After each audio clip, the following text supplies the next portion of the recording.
go. Okay आज FPSC का exam था ऐसे का, और जहाँ ज्यादातर लोग जो है वो बॉयज विल बी बॉयज के ऊपर तबसरा कर रहे हैं, लेट्स गेट टू वर्क, और जो असल काम करने गए थे हम उसके ऊपर ज्यादा तवज्जो देते हैं ताकि कुछ आपको फ्रूटफुल मिले। सुबह से ये मीम शेयर करने से कुछ भी नहीं होना। सबसे पहली चीज sir, topic number 9, both parents should assume equal responsibility in raising a child. ये क्योंकि ज्यादातर स्टूडेंट से कहा कि हमने अटेम्प्ट नहीं किया, तो इसके ऊपर जरा मैं आउटलाइन देख रहा था, introduction. Thesis statement, parent child relationship is a mutual dynamic and interactive process. पहले सेंटेंस के अंदर मैंने एग्जामिनर का फोकस यहाँ पे ले लिया कि म्यूचुअल डायनामिक और इंटरैक्टिव प्रोसेस है, यानी दोनों का साथ होना कितना जरूरी है। Both mother and father play their part in shaping their child's development depending on the functions each perform in the family. अब मैं आगे स्टेटमेंट में आ रहा हूँ कि क्यों है, ये लिंक है पिछली स्टेटमेंट से। अक्सर स्टूडेंट जब तीसरी स्टेटमेंट बनाते हैं उनकी स्टेटमेंट लिंक ही नहीं होती। प्लीज लिंक कर लें, बाकी डेटा आपको हर जगह से मिल जाएगा, लेकिन तीसरी स्टेटमेंट में लिंक जरूरी है। पहली बात मैं लेके आया कि चाइल्ड, मेरा जो फोकस है वो है पेरेंट चाइल्ड रिलेशनशिप। पेरेंट में दोनों आते हैं, मदर और फादर, सही है। फिर दूसरी बात क्या है, शेप करते हैं child's development depending on the function each perform in the family. यहाँ पे रेजिंग का चाइल्ड था, मैंने बोल दिया चाइल्ड्स डेवलपमेंट, वर्ड्स चेंज किए, सेम वर्ड्स रेजिंग नहीं लिखा। The role of father can not be neglected. अब मैं अपनी मुद्दे के ऊपर आ रहा हूँ कि उसका फादर का निग्लेक्टेड नहीं होता।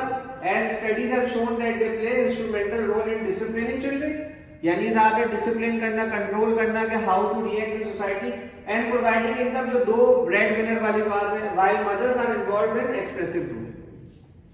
ये मेरी तीसरी स्टेटमेंट है, बिल्कुल बैलेंस रखी, क्योंकि उसने बोला इक्वल रिस्पांसिबिलिटी, मैंने इक्वल बात कह दी, सही है। अब मैं इसको किस तरीके से लेके जाऊंगा सर, मैं उसको बता रहा हूं, मैं आपको 3 थ्योरीज के साथ डील करूंगा। पहले sir social learning theory, children's real life experiences and exposures directly और इनडायरेक्टली शेप बिहेवियर। दोनों को आगे एक्सप्लेन करूंगा, डायरेक्टली किस तरीके से करता है, इनडायरेक्टली किस तरीके से करता है। Children learn strategies about managing emotions, पहली चीज resolving disputes, engaging with others. अक्सर आपने देखा होगा चिल्ड्रन का जो है एब्रप्ट बिहेवियर होता है, अदर्स के सामने कुछ खामोश है, कुछ बात नहीं कर रहे, इंटरेक्ट नहीं कर पा रहे, ये मसला होता है। नेक्स्ट आ गया अटैचमेंट थ्योरी। अटैचमेंट थ्योरी में अगेन दोनों के अटैचमेंट के ऊपर बात होगी, मदर के अटैचमेंट, फादर के attachment. Protection against harm and sense of emotional security, मैंने उसको वर्डिंग दे दी कि मैं ये डायमेंशन है। इमोशनल सिक्योरिटी बहुत बड़ा टॉपिक है, अगर इस पे भी लिखना चाहें तो तकरीबन 100 से ऊपर 200 अल्फाज आ सकते हैं। Parenting styles, cross of warmth, पहली चीज।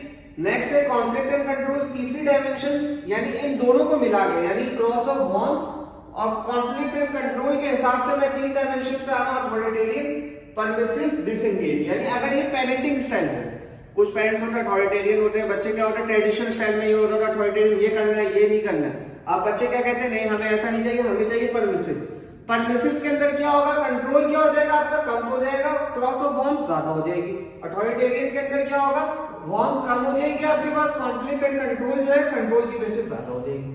जब कंट्रोल ज्यादा होगा तो कॉन्फ्लिक्ट ज्यादा नेचुरली अराइव होगी, आपके इंटरनल कॉन्फ्लिक्ट अराइव होंगे, सही है। नेक्स्ट हमारे पास क्या आएगा सर, प्रॉब्लम्स क्या आएंगी इन सबसे।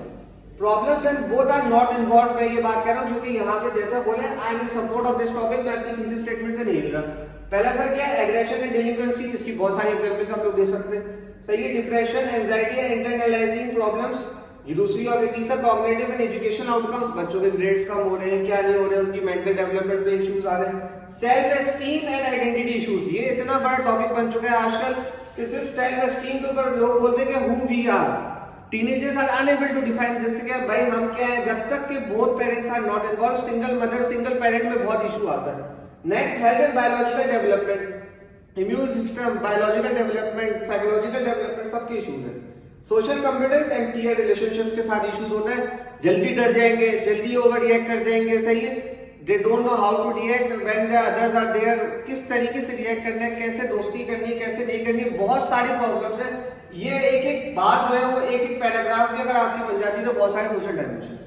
एट द एंड के अंदर क्या कर देंगे, हम इसको कंक्लूड कर देंगे। Hope you guys have understood this.